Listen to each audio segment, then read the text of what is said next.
Meine Damen und Herren, herzlich willkommen zur Medienkonferenz von der neu gegründeten IG Swiss Crime. Mein Name ist Pierre Heusi, Rechtsanwalt. Im Vorfeld von der kommenden Abstimmung über die Ausschaffungsinitiative wollen wir Sie darauf hinweisen, dass es nicht nur ausländische Kriminelle gibt, sondern auch Schweizer Gesetzesbrecher. Denen ihre Interessen vertreten wir als IG Swiss Crime. Und wenn damit... Jetzt muss mit diesen kriminellen Schokiköpfen aus Afrika endlich einmal aufgeräumt werden. Ich war 3,5 Jahre im Dortberg und dort hat es also nur Taucheranzüge und Jugos. Als Schweizer... Moment, Herr Mindeler. Das ist der Erich Mindeler, Ex-Häftling und heute bei uns. Raubüberfall und schwere Körperverletzung, Gefahr in angetrunkenem Zustand, Drohung und nötige... Genau. Neben mir sitzt die Frau Annegret Zumminger. Sie ist Zürich-Landschaftlerin und mehrfach verurteilte Sozialbetrügerin. Aus dem Soliant, seit mehreren Generationen. Ich bin verurteilt worden, nur weil ich als Taxifahrerin ein paar Jahre lang eine Blindenrente bezogen habe. Aber bitte, wenn wir lieber mit einem Kosovo-Albaner fahren, oder? Wo Gerne noch der dritte echte Schweizer Kriminelle vorstellen, der Adi Frick. Er ist Schlafzimmerräuber. Alle drei sind für die Ausschaffungsinitiative oder im Minimum für den Gegenvorschlag. Warum, Herr Frick? Ja, schauen Sie, wir Schweizer Kriminalfacharbeiter werden ja durchs Band diskriminiert. Und von uns redet ja überhaupt gar niemand mehr. Nicht? Unsere Branche ist komplett überrannt von Ausländern. Und darum sind wir für die Ausweisung von denen. Damit die Schweizer dort wieder eine Chance haben.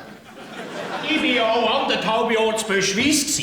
Dort musste ich als Schweizer in der Küchenbrigade einem Nigerianer das Fressen servieren. So weit sind wir angefangen. Darum raus mit diesen Kanaken. Gerade in der Einbruchbranche geht es doch um effiziente Abläufe. Nicht? Wenn ich in ein Schlafzimmer einsteige, dann muss Kommunikation funktionieren. Ein Ausländer der kann einfach nicht Deutsch. Wenn ich als Schweizer dem Ehepaar im Nest hineinliegt, kann sagen, schnurren zu, ausrücken mit dem Schmuck, sonst klare ich euch ab. Dann wissen einfach alle Beteiligten, um was es geht. Mir ist Rente aberkannt worden, wo mir zusteht, oder? Ich habe wegen elektrischen Zahnbürsten Schleudertrauma bekommen. Aber all die IV-Betrüger aus Serbien plündern unsere Sozialeinrichtungen. Das Sozialsystem muss von Schweizerinnen wie mir ausgenommen werden, damit das Geld in unserem Land bleibt, oder? Jawohl, das sind Fakten. Darum ist meine Devise «Schweizer Füßt, ich weiss warum». Sie sehen, meine Damen und Herren, das sind eindrückliche Schicksale, die uns allen ans Herz gehen. Darum helfen Sie mit dem Ja am 28. November am Kriminalitätsstandort Schweiz. Also wir von der IG Swiss Crime, wir werden auch nach dieser Abstimmung aktiv bleiben. Wir werden ein Qualitätslabel schaffen, wo wir nach jedem Einbruch einen Kleber anbringen können, der drauf steht, ausgeraubt von einem Schweizer. Haben Sie noch Fragen an unsere einheimischen Fachpersonen? Bitte?